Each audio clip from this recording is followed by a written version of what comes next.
বাস্তবতা থেকে একটা জিনিসই শিখলাম, চুপচাপ মেনে নিলেই সবার কাছেই ভালো থাকা যায়।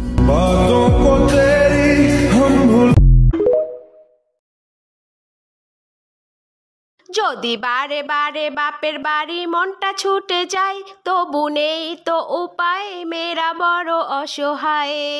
স্বামীর বাড়ির অনুমতি ছাড়া যখন তখন তো যাওয়া যায় না। বিয়ের পরে মেয়েদের ইচ্ছেগুলো বড় নিরুপায়।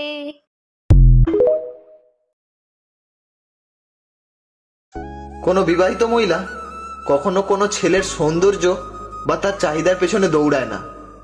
কোথায় দৌড়ায় জানো? যেখানে শুধু মানসিক শান্তি আর একটু ভালোবাসা আছে।